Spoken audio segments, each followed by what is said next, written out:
Hey everybody! Welcome to another video from Wake&Tech. In this video, we will be learning how to add to wishlist on Meesho. If you want to add a product to your wishlist on the Meesho account, launch open the Meesho app first and log in. After you are in the home page of Meesho, go ahead and browse or search for the product you want to add to the wishlist.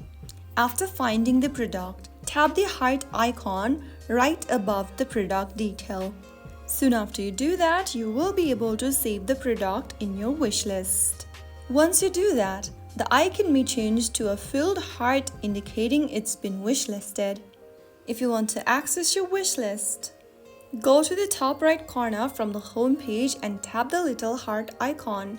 And that's how you find your wishlist and all the added product. Here, you will be able to view the product that you've saved.